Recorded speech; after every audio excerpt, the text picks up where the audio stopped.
대리수술 및 유령수술 혐의를 받는 연세사랑병원의 재판에 수술에 참여했던 의료기 회사 직원이 핵심 증인으로 나섰다. 의료법 위반 등 혐의로 지난해 5월 기소된 연세사랑병원 고용군 병원장 등 총 10명에 대한 4차 공판이 지난 18일 서울중앙지방법원에서 열렸다. 고 병원장은 의료기 회사 직원 등 무자격자에게 대리수술을 시키고 진료기록에는 본인을 집도의로 올려놓고 수술은 다른 사람에게 시킨 혐의를 받는다. 이날 서울중앙지방법원 형사 2단독 심리로 진행된 4차 공판에서는 변호인 측 증인신문이 진행됐는데 의료기기 회사 소속으로 연세사랑병원의 대리수술에 직접 참여했던 직원 A씨가 증인으로 참석했다. A씨는 2019년 3월경 의료기기 회사인 B사에 입사해 2022년 4월 무렵 퇴사할 때까지 의료기기 공급 업무 부서 소속이었다. 그러나 A씨는 B사에 취업한 직후부터 회사가 아닌 연세사랑병원 수술실로 출근해 고 병원장의 지시에 따라 인공관절 수술 등에 참여한 것으로 알려졌다. A씨의 이전 제보 내용에 따르면 A씨는 인공관절 조립 업무, 의료용핀을 망치로 박는 행위, 인공관절을 환자뼈에 삽입할 때 망치로 치는 행위, 리트랙터로 환부를 벌리는 행위, 수술 과정에서 발생하는 출혈을 거즈로 닦는 등 비의료인이 하면 안 되는 수술 보조 행위 즉 불법 의료 행위를 전담했다.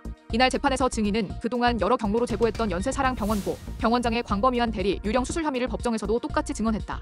또한 검찰이 대리 수술의 증거로 제출했던 고 병원장의 수술 장면이 담긴 지상파 TV 방송화면 속 수술 보도 인력이 비의료인인 영업사원이라는 부분도 재차 확인했다. 그간 고 병원장 측은 방송화면 속 인력이 영업사원이라고 특정하기 어렵다는 주장을 해왔던 것으로 알려졌다.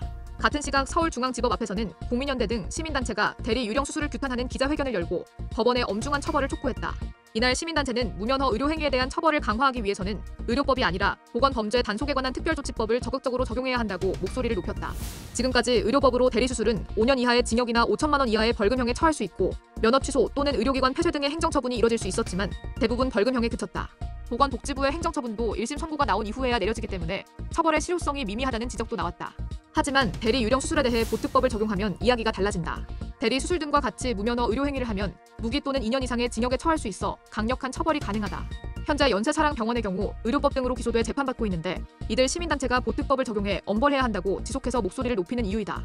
또한 시민단체는 현재 재판 중인 공소권 외에도 지난해 국감에서 드러난 일련에 혼자서 3,000건 이상의 인공관절 수술을 했다는 내용으로 봤을 때 오랜 시간에 걸쳐 매우 조직적으로 광범위한 대리 유령 수술이 자행됐을 가능성이 크다고 보고 보건당국과 수사기관이 더욱 적극적으로 나서 불법 행위를 낱낱이 밝혀야 한다고 강력히 촉구했다.